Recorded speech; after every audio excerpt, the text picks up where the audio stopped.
Hello, আসসালামু আলাইকুম। সবাইকে টেকনিক্যাল অ্যানালাইসিস হাবের পক্ষ থেকে শুভেচ্ছা।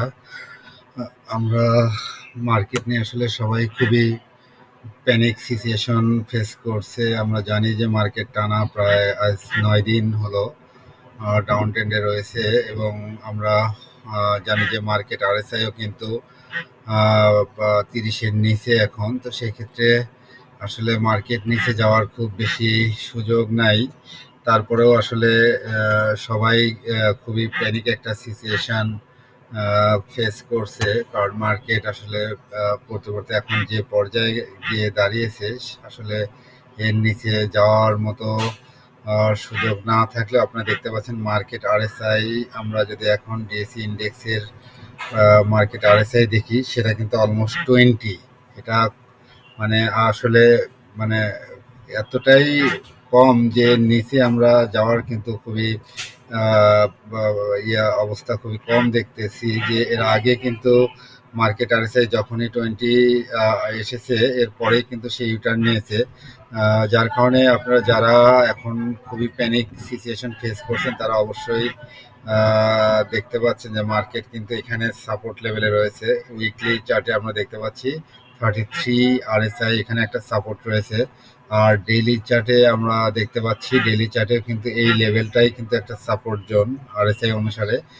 তো সেক্ষেত্রে অবশ্যই খুব বেশি প্যানিক হওয়ার কোনো সুযোগ নাই। আপনারা যারা হোল্ড করছেন তারা অবশ্যই প্যানিক হয়ে সেল করবেন না। আশা করি এখান থেকে মার্কেট ঘুরে যাবে।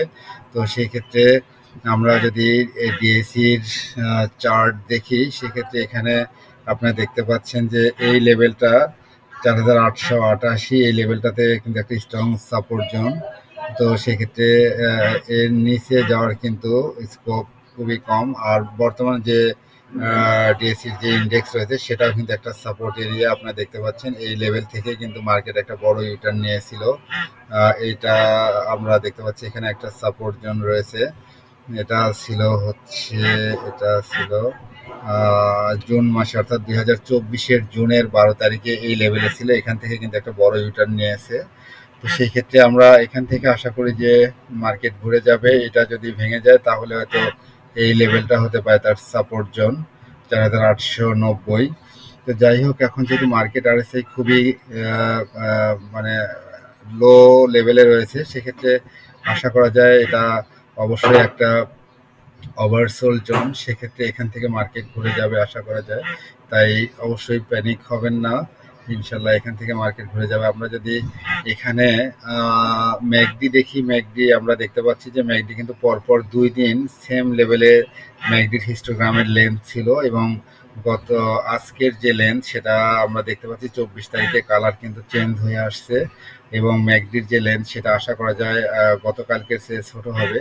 সেক্ষেত্রে আশা করা যায় যে ম্যাকডি যেহেতু ছোট হয়ে আসছে এবং কালার যেহেতু চেঞ্জ করেছে, সেক্ষেত্রে ইনশাল্লাহ মার্কেট এখান থেকে কিন্তু কিছুটা হলেও পজিটিভ মোডে যাবে, এটা আমরা আশা করতেই পারি।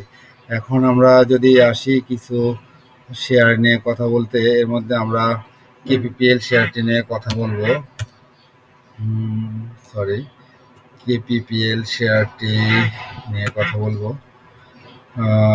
কেপিপিএল এর যে বর্তমান অবস্থা আমরা দেখতে পাচ্ছি, শেয়ারটি কিন্তু শার্প ডিক্লাইন করেছে। আমরা এই লেভেলে দেখতে পাচ্ছি একটা গ্যাপ ছিল, সেই গ্যাপটা পূরণ করার জন্য আসলে এসেছে হয়তো সে। এখানে আমরা দেখতে 18 টাকা 80 পয়সা লেভেলে তার কিন্তু একটা স্ট্রং একটা সাপোর্ট জোন রয়েছে। আশা করি এই লেভেল থেকে সে কিন্তু ঘুরে যাবে।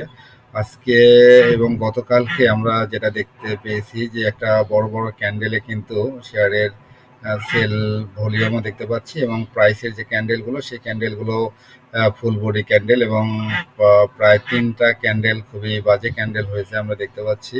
তো সেক্ষেত্রে এই শেয়ারটির এই লেভেল থেকে এখানে আমরা দেখতে পাচ্ছি 18 টাকা 75 পয়সা, এই লেভেল থেকে কিন্তু সে ঘুরে যাবে ইনশাল্লাহ। তো যারা শেয়ারটি হোল্ড করছেন শেয়ারটি অবশ্যই ওয়েট করতে পারেন। তো সেই ক্ষেত্রে আজকেও শেয়ারটিতে আসলে প্রচুর সেল প্রেশার আমরা দেখতে পাচ্ছি। তো এখন আমরা এটার যে আরএসআই দেখতে পাচ্ছি 30 লেভেলে রয়েছে। সেক্ষেত্রে আরএসআই কিন্তু একটা সাপোর্ট জোনে রয়েছে। এখান থেকে আশা করা যায় যে শেয়ারটি কিন্তু ইউটার্ন নেওয়ার চান্স রয়েছে। এরপরে আমরা যদি ম্যাকডি দেখি, ম্যাকডি অনুসারে আমরা দেখতে পাচ্ছি ম্যাকডির হিস্টোগ্রামগুলো আসলে ক্রমান্বয়ে বড় হচ্ছে। হিস্টোগ্রাম যেহেতু এখনো ট্রেন্ড খুবই শার্পলি নেগেটিভ ট্রেন্ডে রয়েছে, সেই জন্য আসলে হিস্টোগ্রামগুলো বড় রয়েছে। তো আমরা যদি উইকলিতে দেখি, উইকলি চার্ট অনুসারে দেখতে পাচ্ছেন যে আসলে এই সপ্তাহে কিন্তু সে জিরো লাইনের নিচে গিয়েছে। সেক্ষেত্রে এখন দেখার বিষয়, যদি এখান থেকে ইউটার্ন নেয় তাহলে হয়তো আবার নতুন করে তার হিস্টোগ্রামের প্যাটার্নগুলো চেঞ্জ হতে পারে। তো এখন দেখার বিষয় যে আজকে শেয়ারটি ঘুরে যেতে পারে কিনা, সেটা এখন দেখার বিষয়। আর এরপরে যদি আমরা শেয়ারটির আরো কিছু ইন্ডিকেটর দেখব, আমরা যদি এখান থেকে বোলিঙ্গার ব্যান্ড দেখি,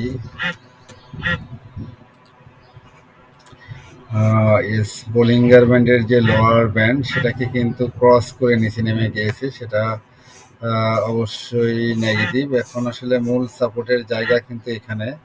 তো এখন বোলিঙ্গার ব্যান্ডে অবশ্যই আমরা দেখতে পাচ্ছি যে নেগেটিভ সিচুয়েশন ফেস করছে। আর আমরা আইসিমকো ক্লাউডটা দেখতে পারি।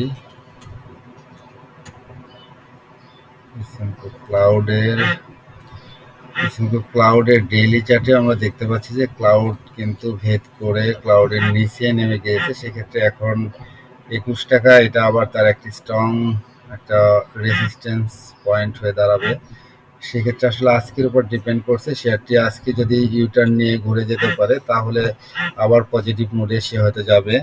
এখন আজকের দিনটা অবশ্যই আমাদের অবজার্ভ করতে হবে, দেখা যাক শেয়ারটি আজকে দিন শেষে আসলে কোন লেভেলে ধরে রাখতে পারে। যদি আজকে পজিটিভ ফিগারে থাকতে পারে তাহলে অবশ্যই শেয়ারটি হয়তো এখান থেকে আবার পজিটিভ মোডে যাবে। যাই হোক, আজকে এ পর্যন্ত। সবাই ভালো থাকবেন, সবার জন্য শুভকামনা থাকলো। আর মার্কেট যেহেতু খুবই খারাপ সিচুয়েশন ফেস করছে, আসলে এখানে কোনো অ্যানালাইসিস বা কোনো কিছুই কাজে আসবে না।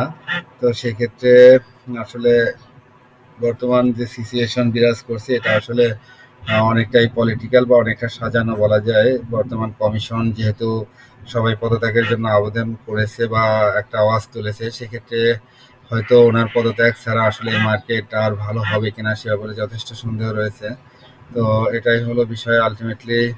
এখন দেখা যাক কি হয়। তো যাই হোক, সবাই ভালো থাকবেন, সবার জন্য শুভকামনা থাকলো। আসসালামু আলাইকুম।